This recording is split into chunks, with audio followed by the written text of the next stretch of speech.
In just a moment, X minus 1. But first, $4,000 in prizes go to the lucky person who can identify Miss Hush tomorrow night on NBC's Truth or Consequences. Listen, here's the riddle that supplies a clue to the famous lady's identity. A new word in the language is one claim to fame. An accent, a thread, and lace, encircle my name.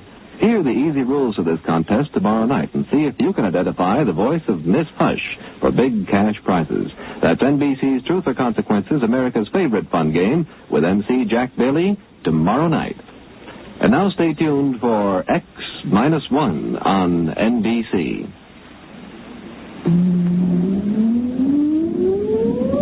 Countdown for blast off. X minus 5, 4, 3, 2, X minus 1, fire.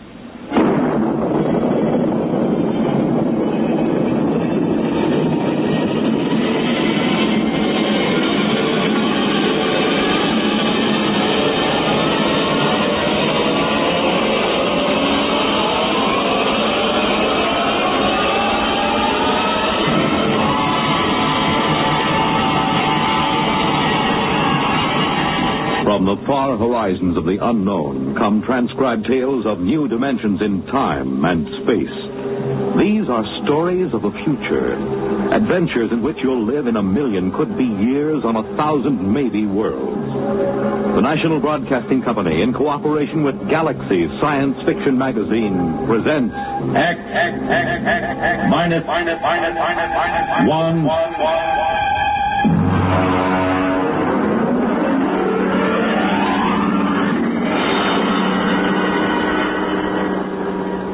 Tonight, Wherever You May Be, by James E. Gunn.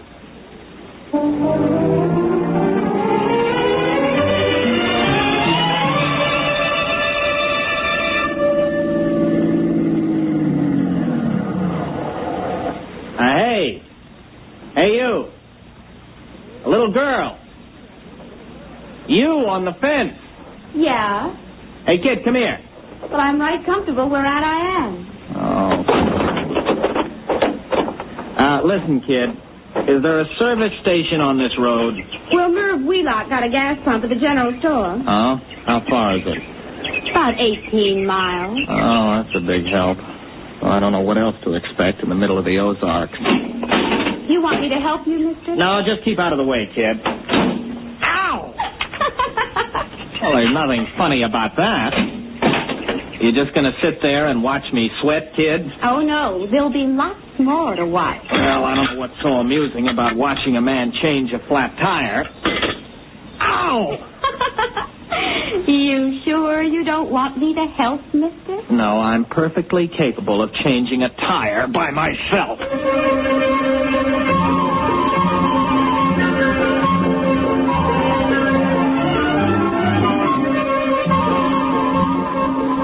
Look out, mister. It's rolling away. What? Your tire. It's rolling away. Hey, come back here, you. Well, this is the most sadistic tire I ever... Now, stay put. Oh, why don't you go home? Can't. Why not? I run away. Oh, well, that's tough. There. Now, listen, kid. You know a cabin about 15 miles up the road? I reckon. You know where the turnoff is? There ain't no turnoff. You just drive till the road peters out and you take the footpath. You gonna live in that place? Mm-hmm. Just for the summer. Oh. Well, so long, kid. Oh, mister. Hey, mister. Now what do you want? Well, nothing. Only you forgot your jack. Oh, that does it. Where are you going? No place. Thought you said you ran away. I surely did. Don't you have any relatives? No. Friends? No. All right, then, go on home. Oh, come on now. What are you crying for? All right, get in. I'll give you a lift. Listen, look out for those notes. There's over a year's work in those. Oh. A year's work in them pieces of paper? Uh-huh. Those are notes for the thesis I'm going to write. You write stories? No, research paper. I have to do it to get my degree at the university. Well, what's it called? I mean the story you're writing. It's not a... It's called The Psychodynamics of Witchcraft, with special reference to the Salem trials of 1692. Oh, witches? Yeah. All right, where do you live, kid? Well, I can't go home. Pa'd beat me again. Oh, he pretty nigh skinned me alive, I guess. You mean he hit you? Little kid like you? Well, he don't use his fists. Not often. He uses his belt mostly. Look here. On my knee. See that black and blue mark? And this one? Never mind. Why does he hit you? He's just mean. Well, he must have some reason. Oh, he wants me to catch some strong young fellow who do the work around the place. A gal don't bring in no money, he says. Leastwise, not a good one. You're much too young to get married. I'm 16. You don't look more than... Well, I don't know. Most girls my age got a couple of young ones. One, anyway. The way Pa carries on, you'd think I didn't want to get married. Now, it ain't my fault no fellow wants me. What seems to be the trouble? Mostly, I guess I'm just unlucky. One fella I went with pretty nearly a year. He busted his leg. Another nigh well drowned when he fell in the lake. Now, it don't seem right they should blame me, even though we did have words. Blame you? Well, they say it's courting disaster instead of a gal. Fellas just stop coming round. You married, Mr. Mathew Wright. No, I'm not married. Wright. Abigail Wright.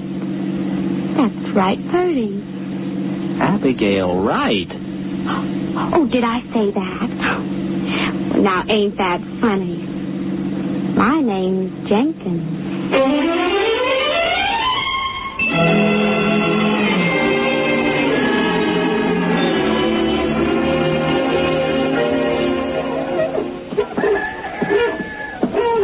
Mr. Jenkins? Fine. I met your daughter on the road. I brought her back. Look, Mr. Jenkins, I got a pint bottle in my pocket. Care for a little drink?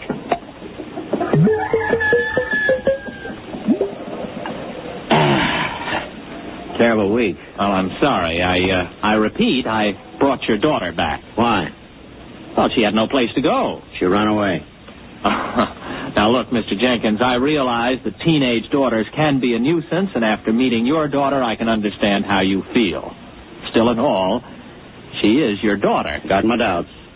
Now, Mr. Jenkins, your daughter may have given you good reason to lose your temper, but beating a child is never sound psychology. Beat her? You mean wallop her, whale her? Man, I never laid a hand to her. I dasn't. But she said... Come in here. Oh, now, Mr. Jenkins, I assure you... Come in the cabin. You look around this here room, mister. See them dishes all over the floor, those chairs all splintered like they was kindling, that table turned over bottom side topmost like a turtle on the road? You think I beat her? Well, the place is a shambles. I ain't saying Abby did it. But when she gets unhappy, things happen. Dishes come flying through the air. Funny things happen around Ab. Ever since she started filling out 5 or 6 years ago. Well, she's only 16. 16? Don't let on I told you, but she's past 18. There, you see? Oh, it just fell off the shelf. Well, look, you're a city fella, passable looking. Why don't you take her with you? What? Oh, now, wait a minute, Mr. Jenkins. Well, she's right pretty when she fixes up, and she can cook right smart. Go on, take her. Well, you must be mad. You can't give a girl away like that. If you'll excuse me, I think I'd better be going. Nobody asked you to bring her back. The gal eats more than I do. Oh, now, look, here. Here's $10. Buy yourself a jug. Well, I'd like to, but I can't do it. It ain't worth it.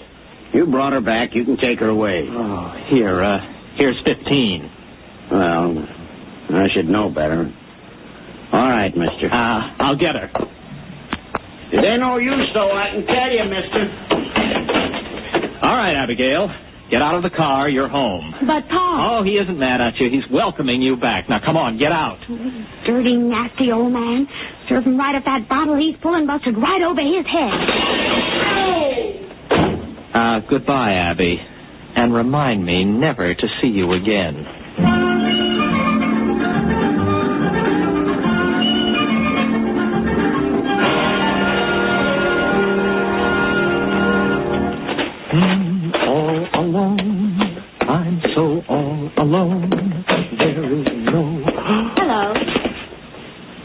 What are you doing here?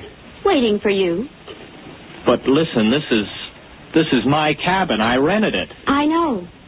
What kept you? Well, what are you doing here? How did you get here? Oh, I reckon you're hungry. Look, why don't you sit down? Supper's about ready. Now, wait a minute. I came here by car. How did you get here? Well, I rode. Oh, it's lucky I did. This place needed a good sweeping. Is that your broom? I know. It was here in the cabin. Pa loaned me a mule. I let her go. She'll get home all right. But you can't stay here. It's impossible. What would people say? Well, who'd care? Pa don't. Oh, please, Mr. Wright, let me cook and clean for you. I won't be no trouble. Honest, I wouldn't. Oh, now, look, Abby, you're a nice girl, and I like you, but you'll just have to go back to your father. Do you understand? All right. What? What was that? What happened? Oh, look at that, the car. I must have left the brake off. You reckon it's hurt bad? Well, rolling down a 10-foot grade into a tree didn't help it any. Oh, well, I'm sorry, Mr. Wright. Are you? Well, anyway, it looks like you'll have to stay here tonight then, doesn't it? I reckon. I could have sworn I put that brake on. Listen, you're going back first thing in the morning. Oh, sure. Sure, Mr. Wright. I understand.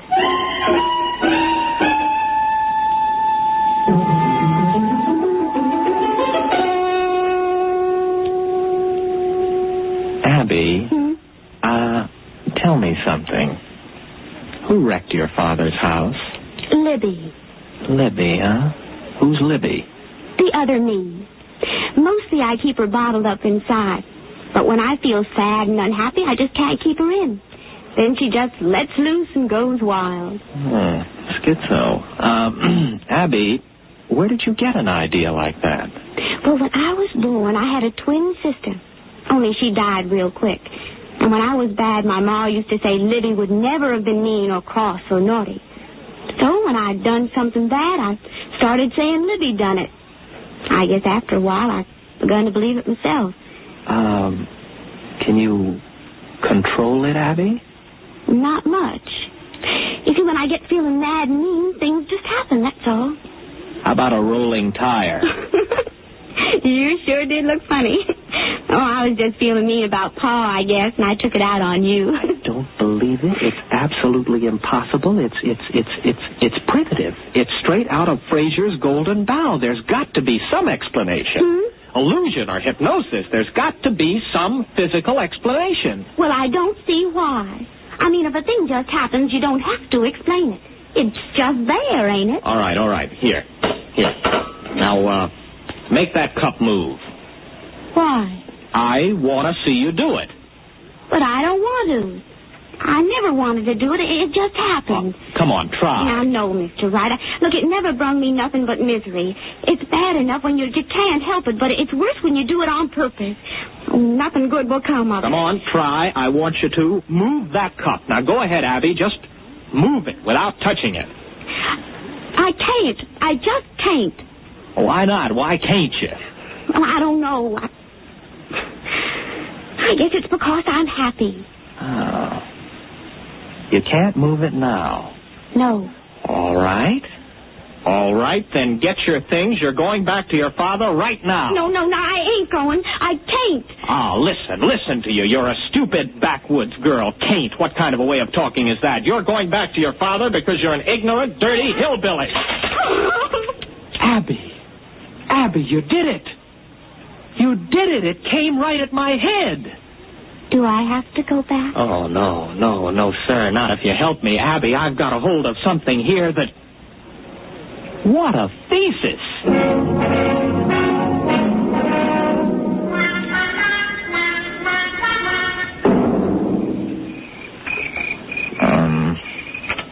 Abby?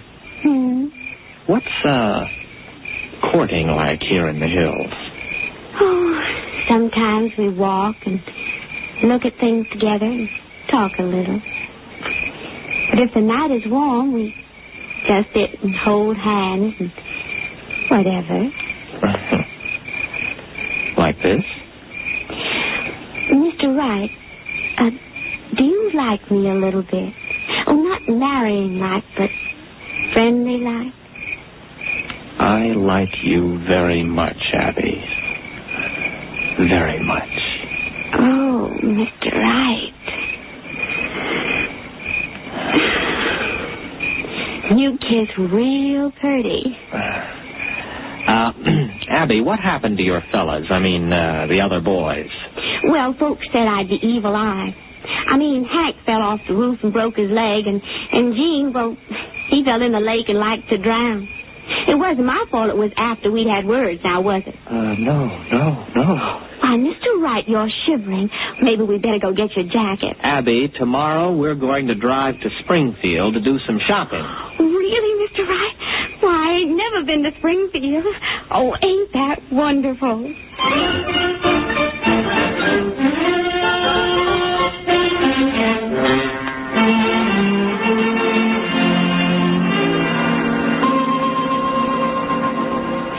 Mr. Wright. Oh.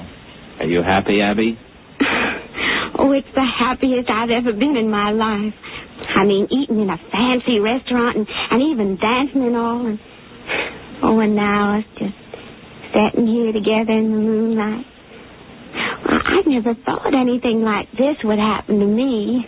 Abby, I'm afraid maybe you don't understand. Well, what do you mean, Mr. Wright? Oh, you know that dress I bought you? That's for another girl.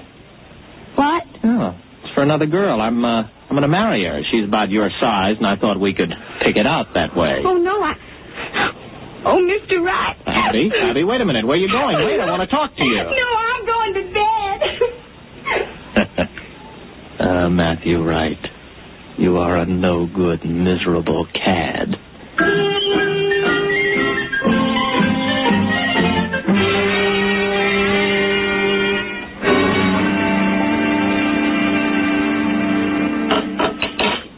You want any more coffee? You still feel bad, Abby? You want me to move that cup for you today? I can do it real good. How do you know? Well, I just got a feeling. Look. You can do it now? Sure, I guess. There, it's getting easier. Look, Abby, I want to get some things out of the car. I just happen to have them things for tests. There may be other powers. Well, I don't care much one way or the other, Mr. Wright. If it makes you happy, it's all right with me.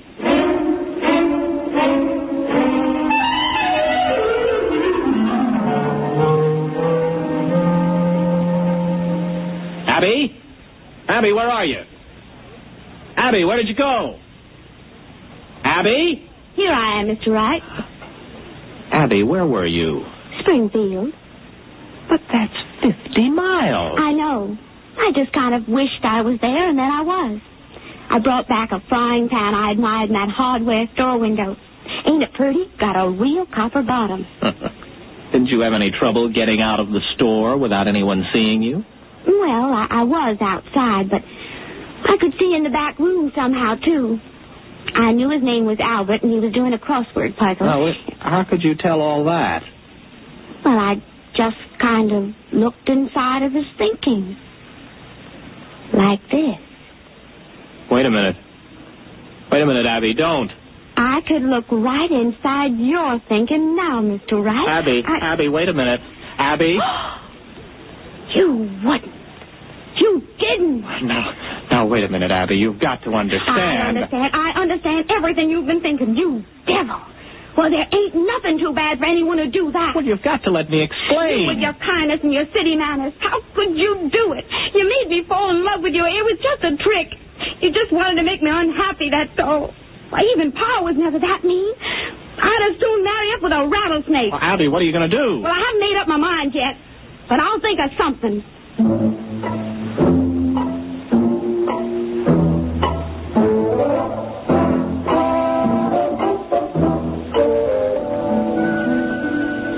Well, I've got to think of some way out of it.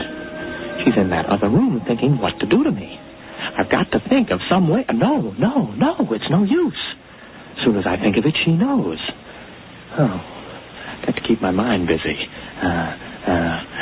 Mary had a little lamb. Its fleece was white as maybe if I could get her father. No.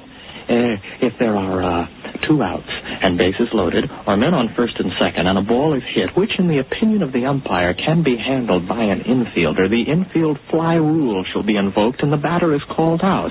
The base runners may advance at their own peril. Their peril. I've got to think. No, I mustn't think. Make a cherry pie, Matty boy. Oh, no, she's absolutely certain now she can do anything she wants to. I've got to act on the spur of the moment, keep my mind crowded with something else. Oh, it's a lovely day. Breathed there a man with toes so dead. 'Twas brillig and the slithy toes did gyre and gimble in the wave. Froggy went a-courting, and he did ride, sword and pistol by his side, ring Tom Body Michicambo. Full fathom 5 my father lies, of his bones are coral made. Seabirds hourly toll his knell. Hark, I hear them, ding dong dell. That's pretty. Abby! Where are we going? Oh, Abby. What are you doing here? I couldn't let you leave without me. I've got plans for you. Oh? Very interesting plans. But how could you tell I left? I was thinking all sorts of other things. Matt, you were thinking some of the cutest little rhymes. Oh, but that was on top. On top? Why, sure. Way underneath, I could hear plain what you were thinking about running away in this old car. Well, then why didn't you stop me? Conk out the motor or something. Oh, I didn't want to. I told you I could see way down underneath the top of your thinking.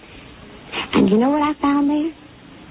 All the time, even when you were making me unhappy to test all them strange things I learned how to do, way down deep, you're in love with me. I am. Surely true. So, we're going to get married. Are we? There isn't much you can do about it now, is there? No, I suppose not, but, you know, it's a frightening thought getting married to you, Abby. A wife who can read your mind and all the rest. Oh, I wouldn't worry about it, darling. Why, I can only do those things when I'm downright miserable. Everything will be perfectly all right. Just as long as you keep me happy.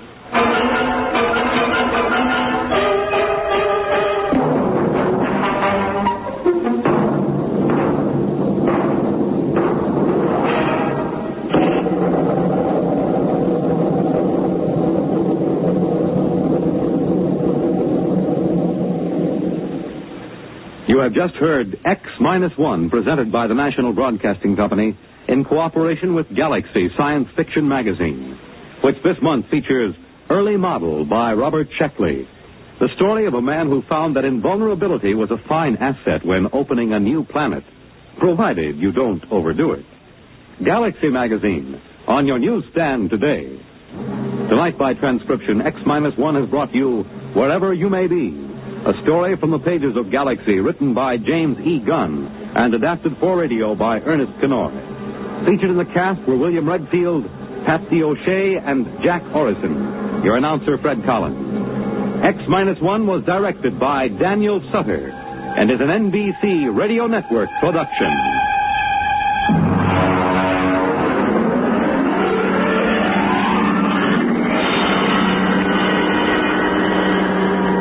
Be sure to hear X-1 1/2 hour earlier next week over most NBC radio stations. Check your local newspaper for the exact time. This is the NBC Radio Network.